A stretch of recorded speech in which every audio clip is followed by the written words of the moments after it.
Welcome to the Old Time Radio Netcast Network. I'm your host, Andrew Rines, and let's get into this episode. Now, Roma Wines present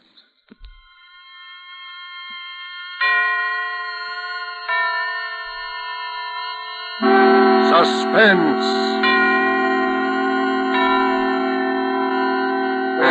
This evening, The Dead of the Night, starring Robert Cummings. Suspense is presented for your enjoyment by Roma Wines. That's R-O-M-A, Roma Wines. Those excellent California wines that can add so much pleasantness to the way you live, to your happiness in entertaining guests, to your enjoyment of everyday meals. Yes, right now a glassful would be very pleasant as Roma Wines bring you Suspense.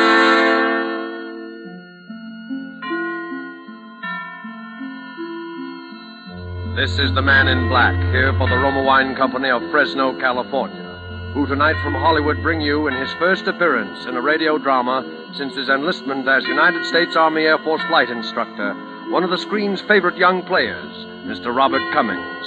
And so with the strange events which befell the young Californian named Jimmy Barton in The Dead of the Night, and with the performance of Robert Cummings, we again hope to keep you in suspense.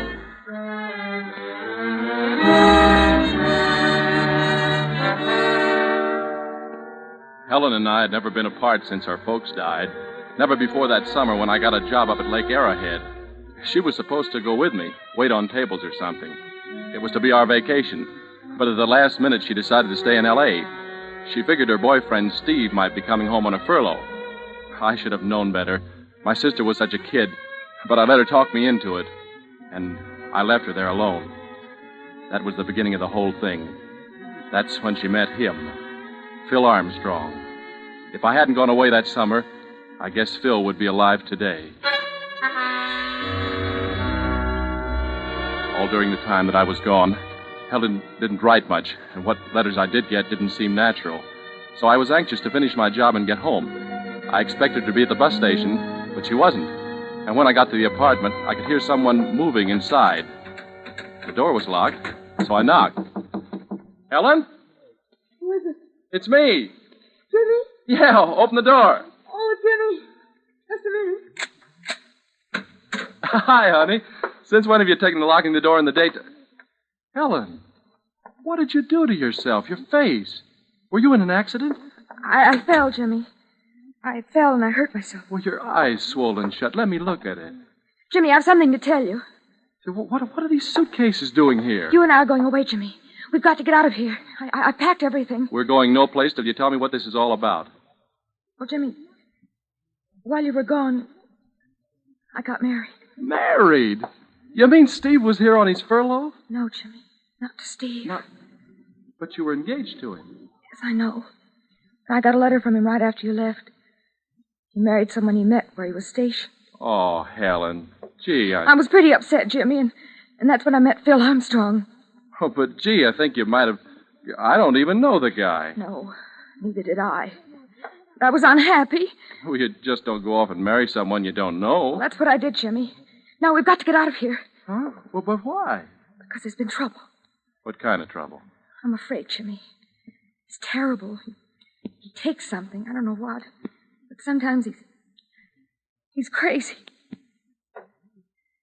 Helen. Yes? Your face.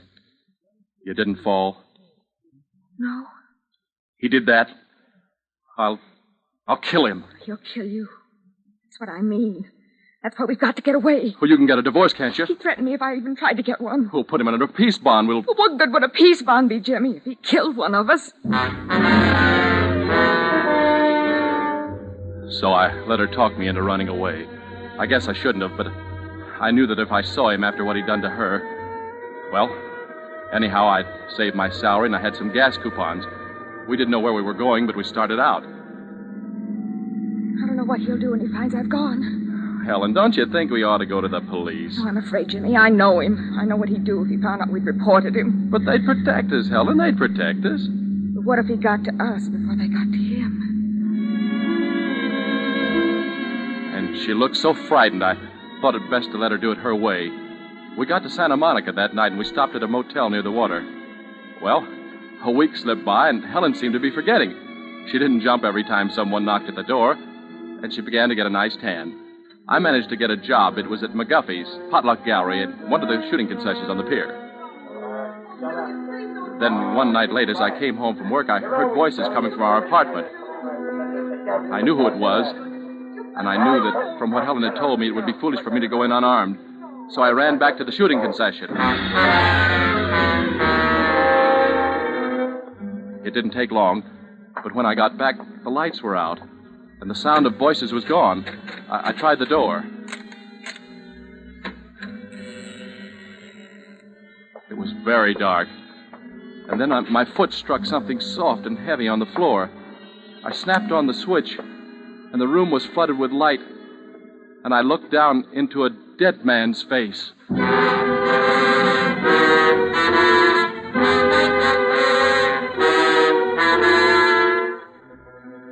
Tonight for Suspense, Roma Wines are bringing you a star, Mr. Robert Cummings, whom you've heard in the prologue to The Dead of the Night by Mel Dinelli. Tonight's tale of Suspense.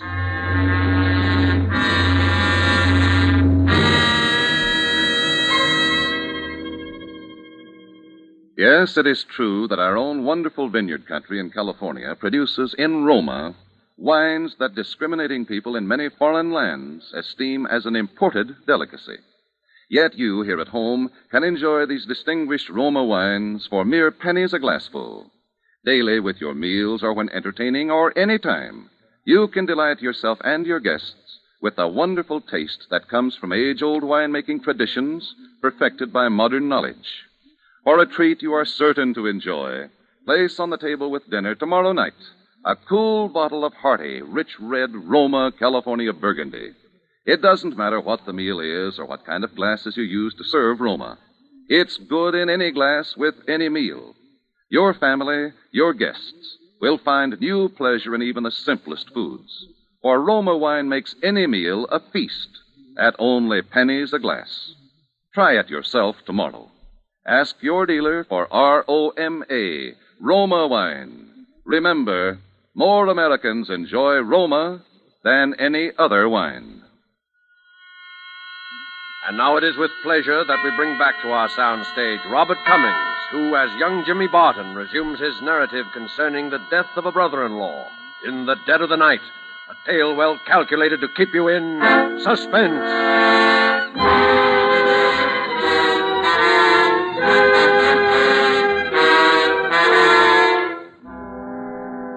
It's funny how in the biggest, the most important, the most terrifying moments of your whole life, you remember little tiny insignificant things. I remember that I set my alarm. It was to go off at 5 o'clock. I'd set it to wake me up that afternoon. And a bird started to chatter outside as I stood there shivering with cold and terror, looking down at that dead man's face. Although I'd never seen him alive, I knew this was Phil, her husband. There was a deep gash over his eye, and the blood still flowed from it onto the floor. I stepped over him, and I ran into the bedroom. Helen! Helen! But there was no one in the bedroom, nor in the kitchen. And then I heard the front door open. Jimmy! Close that door, Helen. Oh, Jimmy! Close it, do you hear me? Be quiet. Turn the lights out. Be quiet, I tell you. Oh, Jimmy, what have I let you in for? Stay where you are. Don't move, Helen. Who is it? I don't know. Keep quiet. Oh, Jimmy, it's Mrs. Gordon. She's going to unlock the door. Oh, just a minute, Mrs. Gordon. I'll get something on. Jimmy, what's going on in there? All the tents complaining. Just some friends of mine, Mrs. Gordon. They were having a party. They're gone now. Jimmy Barton, you should be ashamed of yourself. Now open this door. I want to talk to you. Well, I'm not dressed. I was taking a shower. Well, slip something on. Well, I'm tired. I just was going to bed. Jimmy, I told you I wanted to talk to you. Now will you open this door? She has a pass key, Jimmy. All right, Mrs. Gordon. Just let me get some clothes on. I'll give you 2 minutes. I didn't know what to do. I knew she was determined to come in. Mrs. Gordon was a nosy old woman. She meant well. She'd taken it upon herself to mother Helen and me. She was always coming into the apartment with her pots of jam and her bowls of soup. I knew no matter what I said, nothing would stop her. What'll we do, Jimmy? We got about a minute left. Helen, take him by the feet. Oh, no. Helen, take him by the feet. It's no use. It's no use. We started half dragging, half carrying him towards the bedroom. The rugs slipping along the floor as we moved. We'd just gotten into the bedroom, and then... Time's up, Jimmy. And as long as your good mother isn't here to look after you, I'm going to myself. We can't leave him here. She might come into the bedroom. Quick, the bathroom. Jimmy, where are you? What if she comes in here? Pull back those shower curtains. Jimmy, we can't. Don't argue, pull them back. Jimmy, I can't get his legs in. Here, I'll double them up. There. Pull the curtains together, quick. Jimmy, what's been going on in here? Why, look at my rugs. Has there been a fire? Just a minute, Mrs. Gordon. Jimmy, what's on this floor and on this gas heater? Is this blood? Jimmy. Get me a razor out of the medicine chest. Here. What are you going to do? Never mind. You stay here. I'm coming, Mrs. Gordon. Well, just as I suspected. You've been frightened. And you've hurt yourself. Now let me see your hand. Oh, it isn't bad, Mrs. Gordon. Oh, no wonder you didn't want me to come in. Where's Helen? She's out. She hasn't been here all evening. Well, let's look at that hand. Oh, it isn't bad, Mrs. Gordon, really. You let me see that hand. Oh, there. Why, Jimmy, this is a bad gash. Have you disinfected it? Yes, I have. Well, let me bandage it for Well, you. but this towel's all right. It's not all right. Where are your bandages and things? In the bathroom? No. I don't have any. Now, you're just saying that, Jimmy Barton, because you don't want to be bandaged. You're not fooling me. I'm going right into the bathroom and get No, some... not the bath. I don't have any. Well, I'll just see for myself. No, Mrs. Gordon. Jimmy, why, you've dripped blood all over this floor. Here, let's look in this medicine closet. There, I knew it. There's some tape and some gauze, too. Mrs. Gordon, can't we just do this in the living room? No, we'll do it right here. Now, here's some alcohol. Come on, put your hand over here. We stood there, and she bandaged me, and I kept wondering where Helen had gone. And then I saw the shower curtain move slightly, and I knew. For a moment, I thought Mrs. Gordon had seen it, too. Jimmy, just look at that shower curtain. Yes. Goodness, you smeared that with blood, too. Well, I'd better clean things up for you before Helen gets home. Why, you'll scare the life out of her. Well, I'll clean it up, Mrs. Gordon. You've done enough. Thanks very much for taking care of this hand. Well, all right. If you don't want me to. Now, you'd better get some sleep. I'll see you in the morning. Good night, Jimmy. Good night, Mrs. Gordon. Oh, Jimmy. Helen. I had to hide something. It was terrible. I know. It was the only thing you could do. Jimmy! Yes? Jimmy, I forgot to tell you that I'm having some painting done tomorrow. So you'll have to be out of here early. It's hard enough getting painters these days without making them wait for the tenants to get up, you know. All right, Mrs. Gordon. I'll be out first thing in the morning. Well, good night. Good night. I will have to get him out of here. Yeah. Where'll we take him? I don't know. I've got to think. Here, Helen, you try and get some rest. Jimmy, let me go to the police. Let me tell them that I did it. Let me tell them what he was. They won't do anything to me. No. You try and rest. What time is it? It's about 6. 6. We've got 2 hours before the painters get here. What are we going to do, Jimmy? Let's see. So there's a car. No one will see us if we take him through the service porch into the garage. And what? I don't know, but that'll get him out of here anyway. I think I can do it alone, Helen. Listen, Jimmy, we're in this mess because of me. I'm going to help you. I'll be ready in a minute. When I went into the bathroom, the shower curtains were standing open. His legs had slipped from their cramped position and they'd pushed themselves into the room. He sat there with his head twisted down and his chin digging into his chest. I took a washcloth and it was awful. I wiped the blood off his face, just in case anyone saw us. They might think he was just sick. I tried to lift him, but I slipped, and his head made a hollow sound as it thumped down on the shower floor. Helen helped me get him into the luggage compartment of the car. Where are we going, Jimmy? Helen, won't you please stay in the apartment, please? No, I couldn't. I'm going with you. Helen, haven't you done enough? I'm going with you. Too late now to wish that I hadn't... Where we go? To the pier, the Santa Monica Pier. Beyond the concessions, you can drive a car on the end there.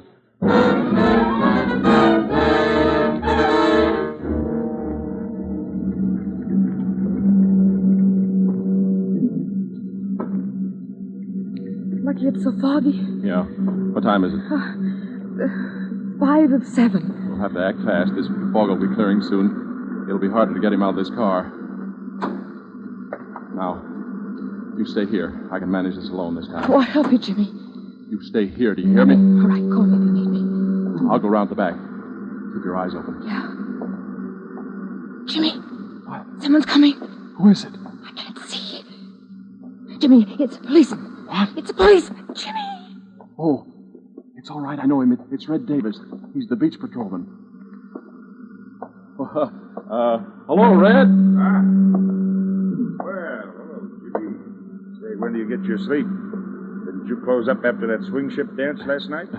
Yeah, Red, but I couldn't seem to remember if I'd locked up the old shooting gallery, so I came over this morning to have a look around. I see.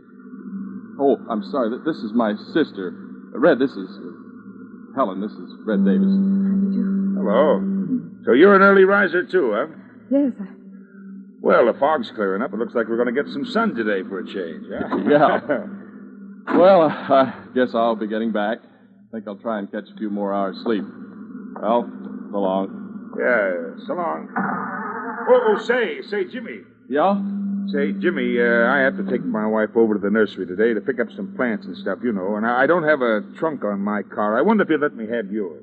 You have to drive me over to Malibu this afternoon, Jimmy. Yeah, I'd forgotten. Well, you can drive her over in my car. How's that? Well, you see... That brother of yours thinks how wrecked that beautiful car is. Oh, it isn't that, Red. Okay, then I'll be over about noon, and I'll leave my car for you till I get back, huh? Well, I won't be home at noon, Red. All right, I'll meet you at the entrance to the pier. How's that?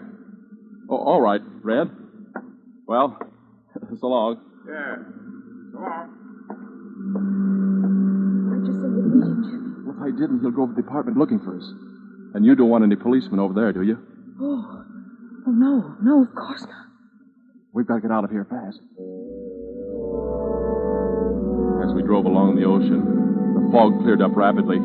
It was almost 8 o'clock, and some kids were already out on the beach playing around. Then I saw a group of early picnickers. They were unloading their blankets, umbrellas, and things. I guess it was from them I got the idea. From seeing them.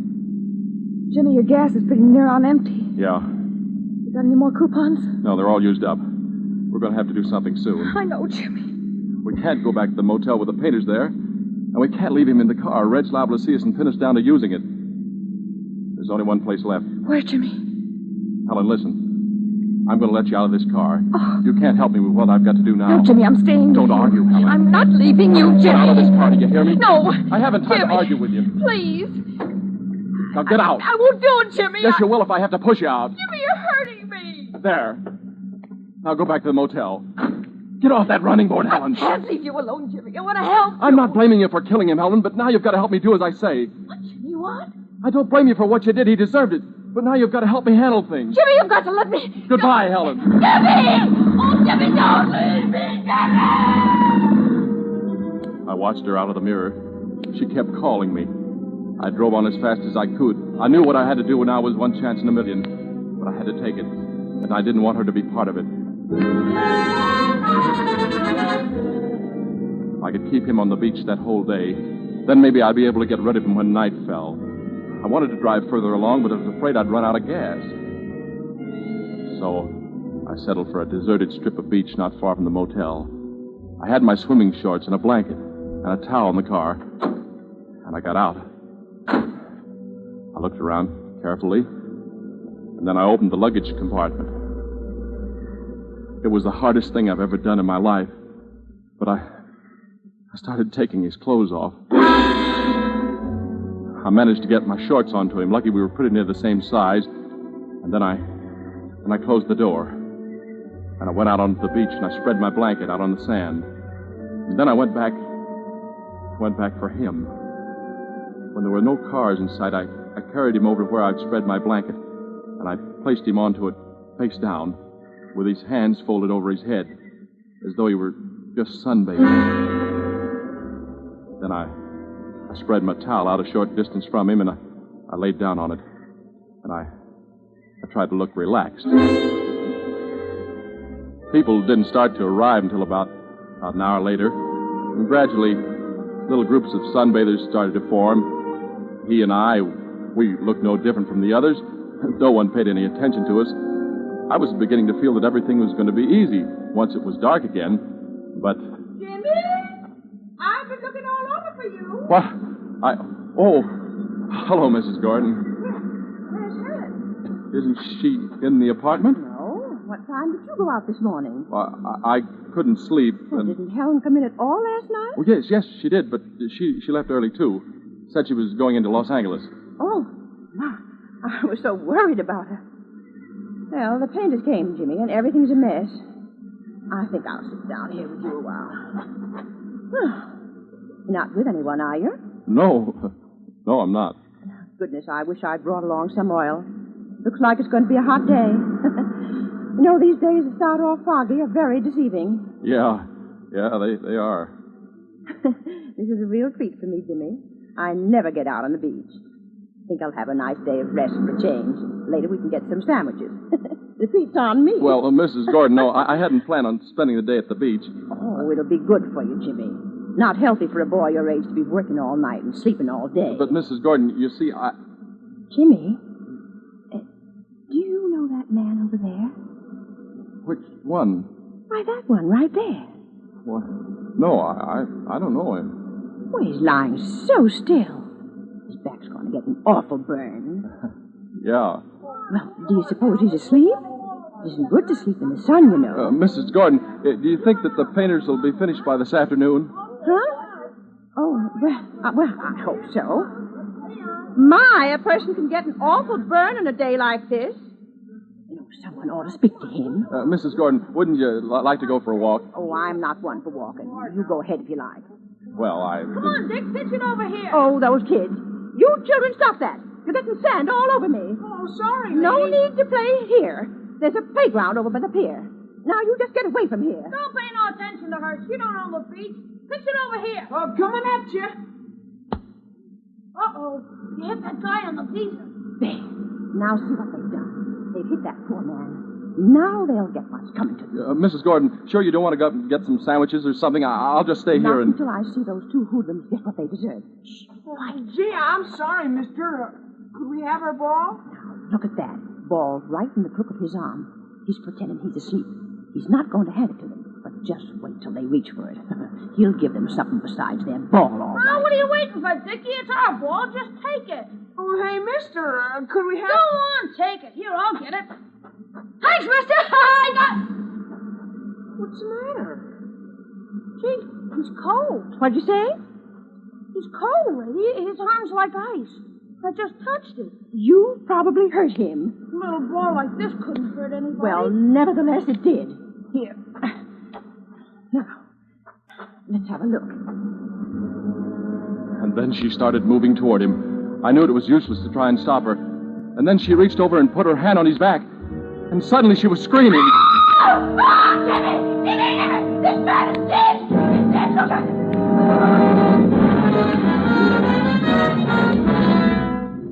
Before long, there was a crowd of people around us, and someone called the police. I wanted to run, but I knew that would be the wrong thing to do, so I just stayed there, numb-like, watching things. When the police came, they started questioning everybody. Mrs. Gordon was first. Why, he'd been there all morning. I came early, and he was here already. Just like that. You know, with his face down. Just like he was there anyone else around when you arrived? Around? Yes, Jimmy was here. He was here all alone with him. Weren't you, Jimmy? Yes, I was. Yes, you see, he was. Doesn't anyone know this man? Do you know him, I told you kids to keep away from here now. Did you hear me? We discovered him, didn't we? If it hadn't been for us. Yeah, and you don't even know a clue when you see one. Look at his fingernails. What's that? Oh, the child's right, officer. What's that? Now, just look for yourself. Let me see that. Yes. It looks like powder. Something flaky. Are you sure none of you people around here recognize him? Recognize him? Well, I've never seen him. Officer. Huh? Why, that blanket he's lying on. Why, it's from my motel. See, it's stamped right under where you moved his hand. Oh, dear. Look for yourself. See, it says Seaside Motor Cabins. Yeah. Yes. And you're sure he wasn't registered? Why, I'm positive. Is there anyone else around here from your motel? Jimmy, look. Jimmy! Here comes Helen. Look, she's crying. Mrs. Gordon, I asked if there was anybody around here from your motel. Huh? What's that? Oh, yes, Jimmy Barton here. And that girl. You see, she's his sister. They've been with us for several weeks. Jimmy? Yes. What have you got to say, Jimmy? And suddenly everyone was looking at me and at Helen as she ran towards us. And like a fool, I started to run too, in Helen's direction to ward her off. I didn't get far, however. Someone caught me by the arm. Jimmy, I've been looking all over for you. Don't say anything, Helen. Let me do the talking. Don't say anything. Jimmy, when you forced me out of the car this morning, you said you didn't blame me for having killed him. Helen, be still. Don't. Jimmy, I didn't kill him. I thought you had. I was helping you get rid of him because I thought you'd done it. I'm sorry, kid. Helen, are you telling the truth? I swear it, Jimmy. Phil and I were quarreling. He'd been taking something again. He was like crazy. This guy, Phil? And I knew there'd be trouble when you came home from work. So I got out the back way and I went looking for you on the pier. When I couldn't find you, I went back to the motel and I found him on the floor. I thought you... But, Helen, why didn't you say so? You didn't give me a chance, Jimmy. You just took it for granted that I did But who did kill him, Helen? That's what I'm trying to tell you. Nobody killed him. What are you talking about? I went to the motel a while ago to wait for you. While I was there, I remembered about Phil last night. How strangely he'd acted, and how he hadn't been able to walk straight, and how he'd almost fallen several times while we were quarreling. And then I saw the gas heater, Jimmy.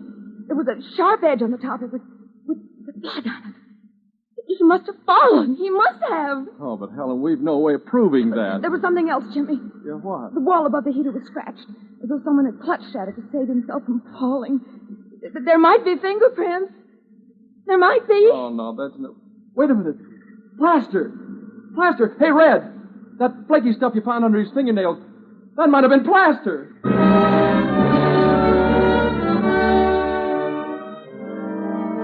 And it was. Well, that's about it. Everything checked back at the motel, and the autopsy showed he was full of dope. But I guess it was really Mrs. Gordon who saved our necks for us. Besides talking so loud and so long that they'd probably acquitted us just to get rid of us, she did dig up a witness who'd heard Helen and Phil quarreling and who'd seen Helen leave alone after he threatened her. Well, everything's all right now. Helen and I are beginning to forget. But it's Mrs. Gordon who's making quite a nuisance of herself on the beach these days as she goes along poking all the sunbathers and asking if they're sure they're all right.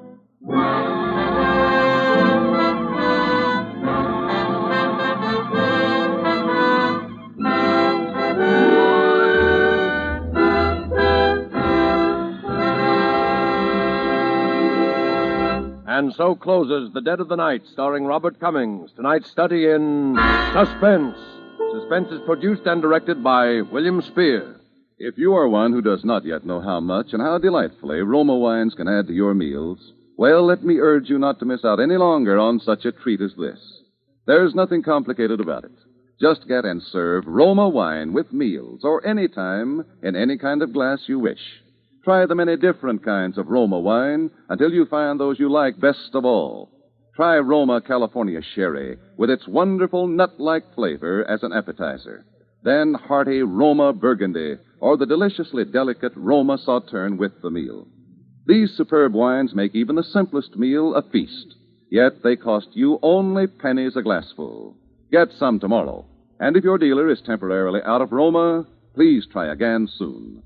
Ask for R-O-M-A, Roma wines. Remember, more Americans enjoy Roma than any other wine. Next Thursday, same time, you will hear Mr. Charles Lawton as star of Suspense. Presented by Roma Wines, R-O-M-A, made in California for enjoyment throughout the world. This is CBS, the Columbia Broadcasting System.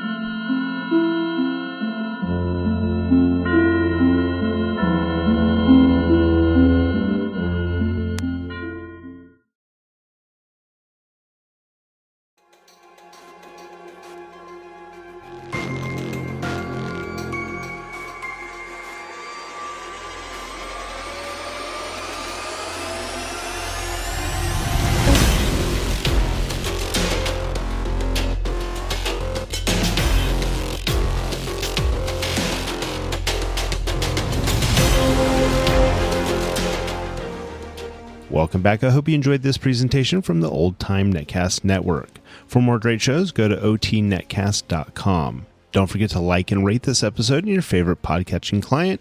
Follow this show on Facebook by going to otnetcast.com/Facebook.